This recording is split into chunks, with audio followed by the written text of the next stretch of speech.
Halatang halata na ang ombudsman,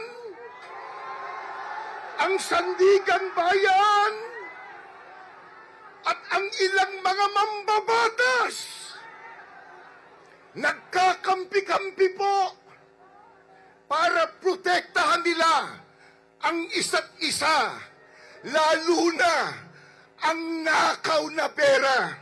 Ang mga nakaramba na Pangulo, may nakita pa kayong ginawang gano'n? Meron ba silang kinulong? Meron ba silang release na account? Meron ba silang mga investigasyon na ginawa? Wala. Sa akin lang. Ang mandarambong ang dapat ikulong!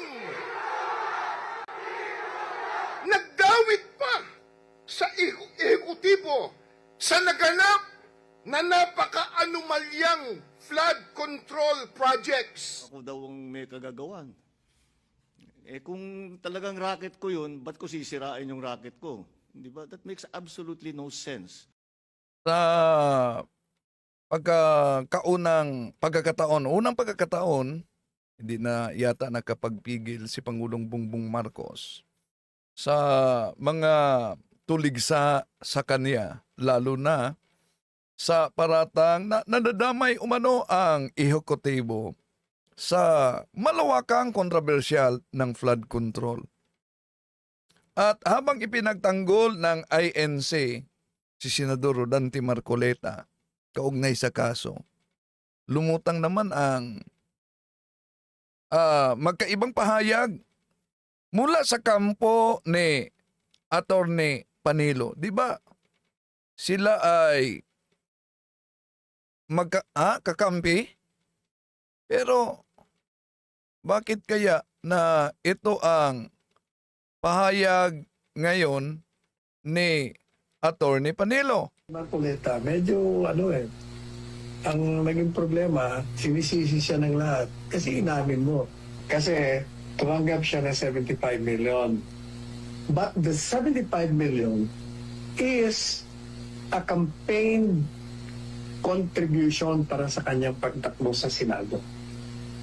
Ngayon, sa ilalim ng batas, kailangan ideklara mo yon. Hindi niya ideklara. Bago pa yung batas natin noon, pag hindi mo dineklara yung mga kontribusyon mo, kanino nanggaling yon, saan, magkano, pwede kang idibandang kriminal. Pero Bahagi yan sa pahayag ni Attorney Panilo. Laglagan na ba ito? Tatalakayin natin.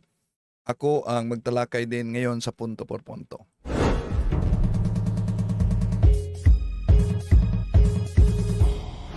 Kumusta? Welcome. Ito yung lingkod, Brad Wendell Talibong, muli magkasama ninyo sa pagkakataong ito. Inanyan natin mga soking taga-subaybay na huwag kalimutang pindutin ang like sa ating live. At sa mga bago pa lang, huwag kalimutang pindutin ang subscribe button at ang bell button para updated kayo sa ating talakayan ngayon. Mag-comment at i-share ninyo. Kung saan man kayo nakabase ngayon, inanyiyahan natin ang ating mga soking taga-subaybay na i-comment ninyo kung saan kayo nakabase ngayon para alam natin kung saan napaabot ang ating talakayan, lalo na sa mga OFWs sa iba't ibang bahagi sa iba't ibang bansa sa ating mundo, no, na nagsubaybay ngayon. Welcome sa lahat. At meron tayong tatalakayin maya sa punto por punto. Napakaganda na nauna ng propaganda ng mga iba't ibang sekta laban sa simbahang Katoliko. Pero bago diyan, mga kapatid, ito may sagot si Pangulong Bongbong Marcos sa banat ng ministro ng INC. Halatang halata na ang ombudsman, ang sandigan bayan, at ang ilang mga mambabatas nagkakampi-kampi po para protektahan nila ang isa't isa, lalo na ang nakaw na pera. At ang mga nakaramba na Pangulo, may nakita pa kayong ginawang ganon? Meron ba silang kinulong? Meron ba silang pinost extremist na account? Meron ba silang mga investigasyon na ginawa? Wala. Sa akin lang. Ang mandarambong ang dapat ikulong! Nagdawit pa sa ehekutibo sa naganap na napaka-anomalyang flood control projects. Ako daw ang may kagagawan. Kung talagang racket ko yun, ba't ko sisirain yung racket ko? Di ba? That makes absolutely no sense. May tanong tayo para sa INC. Alam nyo, noong panahong nanungkulan pa si dating Pangulong Rodrigo Duterte, siya ang kauna-unahang Pangulo sa ating bansa na harap-harapang nagbanta sa Commission on Audit na dudukutin daw at bubugin. Ang tanong dito para sa INC, kung mali ang ganitong pagbanta sa isang tinatawag na constitutional body, bakit nanahimik kayo noon? Ano yung sabi ni Duterte? Utang ina yung kuha na yan. Litse. Kasi yung kuha, every time may mali talaga. Ano ba itong kuha na ito? So, mag-kidnap tayo ng taga-kuha, lagay natin, torture natin dito. Sige kasi, sino ba gusto makulong ng ano? Pero yung pahirapan, ang ayaw ko yung pahirapan. Oh, iyan. Ayaw niya ng pahirapan at harap-harapan talaga ito na pagbanta. Pero tanong, nag-ingay ba ang INC kaugnay dito? At di lang yan. Parang nilaglag. Oh, shout out daw kay Muslim Islam. Tila nilaglag ni Attorney Panilo si Senador Marcoleta.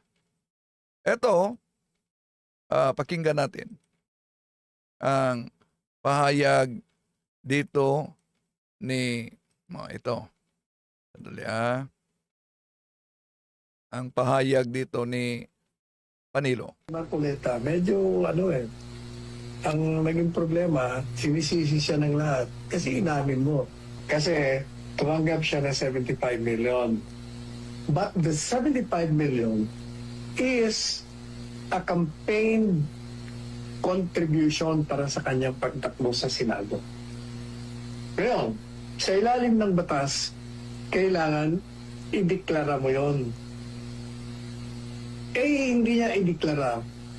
Bago pa yung batas natin noon, pag hindi mo dineklara yung mga kontribusyon mo, kanino nanggaling yon, saan, magkano, pwede kang idibandang kriminal. Pero naambiyendahan na yon, naging administrative na lang. Madalit sabi, kung ikaw ay tumanggap ng 75 million at hindi mo inilagay yun sa SOSE, yung Statement of Contributions ng isang kandidato, ikaw ay maaaring pagmultahin lang. Yun lamang, administrative lang Ang naging depensa niya, teka muna, wala pa namang kampanya hindi pa ako kandidato noon. Kaya, hindi ako dapat na magdeklara. Ang problema, by admitting to a receipt of the 75 million and saying that you cannot be liable under the law for not declaring it, nagkaroon ka ng problema. Kasi dahil umaming kang tinanggap at parang palalabasin mo ngayon na hindi ka kandidato at that time, so hindi yung campaign contribution. Babagsak yun na tumanggap ka ng pera in relation to your office dahil kongresista. So, yan. Ang kaso ni Senador Marcoleta nanggaling mismo sa kaniyang pag-amin. Kaya, gawa-gawa lang ba? Dahil iyon talaga ang sabi ni Senador Marcoleta at kahit ng INC, gawa-gawa lang umano ang kaso. Paano magiging gawa-gawa kung galing sa kanya mismo, kung hindi siya umamin, masampahan ba siya ng kaso? At hindi lang yan. Atinding tatalakayin yung pag-alma ni Senador Rodante Marcoleta sa kumakalat na misinformation. At gusto niyang ipa-take down talaga ang mga nagpakalat ng misinformation. Wala naman tayong tutol, di ba? Dahil sa misinformation, fake news, daming biktima sa maling akala. At ayon kay Senador Marcoleta, bago siya nakulong noon sa pag-attend niya ng Senate hearing, Alam naman po ninyong completely fake po lahat ito eh.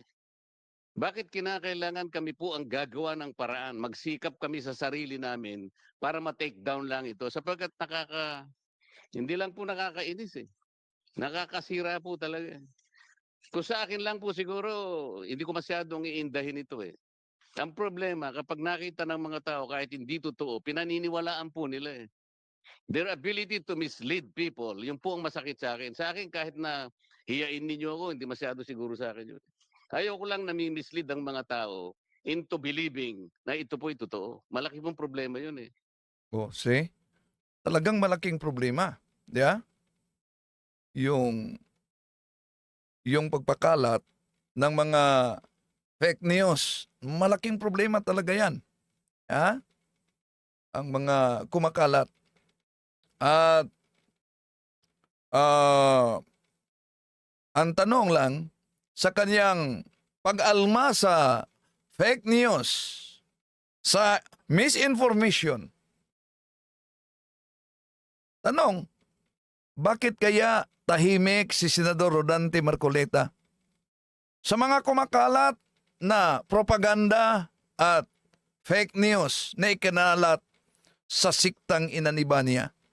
Ito'y tatalakayin natin mga kapatid. Abangan ninyo, ako ang magtalakay ngayon, pero bago diyan, pasok muna tayo sa punto por punto. No? Ako ang magtalakay ngayon, kaugnay sa punto por punto. Standby muna kayo. Mga sulok ng mundo. Magandang gabi. Na kapag pinagsama-sama ay magiging 666.